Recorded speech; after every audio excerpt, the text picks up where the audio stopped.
ব্রাহ্মণবাড়িয়ার বিজয়নগর উপজেলায় কয়েক যুগ ধরে আখের গুড় উৎপাদন হয়ে আসছে। স্থানীয়রা এটিকে লালি গুড় বলে থাকেন।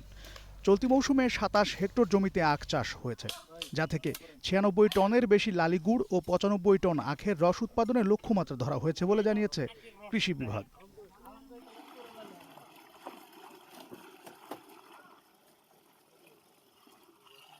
ধারণা করা হচ্ছে এবছর বাজার মূল্য দাঁড়াতে পারে ২ কোটি টাকারও বেশি।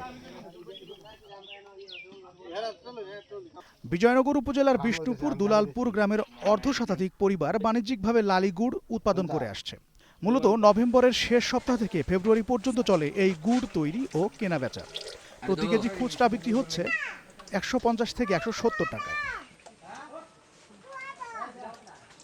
আমরা খাইছি আখের রস, যথেষ্ট আলহামদুলিল্লাহ স্বাদ ভালো লাগছে এবং আমরা দেখতেছি যে লালিও তারা তৈরি করতেছে। আমরা লালিও নেব, আশা করতেছি লালিও অথেন্টিক এবং একেবারে সুস্বাদু হবে আর কি আশা করতেছি। ওই দশকের যারা ছোট ছিলাম, বাল্যকালে ছিলাম বা এখনকার জেনারেশন তারা কিন্তু সব মেশিনের জিনিস খায় অভ্যস্ত।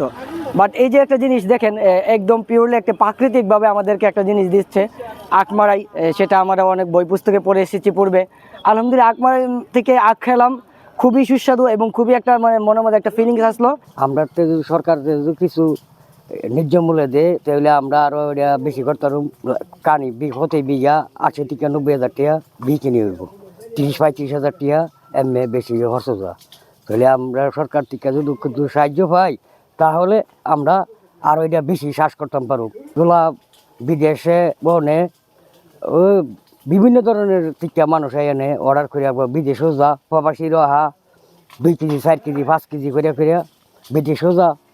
আপনার আমাদের এখানে যে গুড় বা লালি হয় এটা একদম অরিজিনাল, এখানে কোনো ভেজাল কোনো কিছু হয় না। কারণ একদম আমাদের এই যে পাশেই আখের যে বাগান থেকে পেরে এনে এগুলা প্রক্রিয়াজাত করে এখানে লালি এবং গুড় বানানো হয়।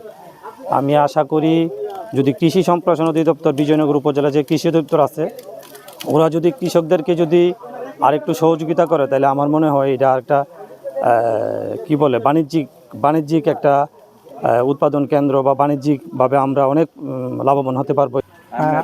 রস বেশি আপনার ৬০ টাকা লিটার, যে যেরকম পারতাছে বলতাছে নিতাছে দিতাছে, কোনো সমস্যা নাই। আমরা অনেক ভালো আছি, অনেক সন্তুষ্ট আছি। জাল দিই, জাল টাল দিয়ে সেটা লালি বানাই। বিভিন্ন ধরনের থেকে কাস্টমার আসে, আমাদের কাছে অনেক ভালো লাগে, ওদের কাছেও ভালো লাগে। লালি গুড় যেটা চা মনে করেন আমরা কাছ থেকে নিতে পারবো। যদি ভালো মনে করেন ইনটেক কোনো জিনিস আমরা আপনার সামনে এখানে বানিয়ে দিতে পারো, বানিয়ে দিব, নিয়ে খাইবেন দেখবেন।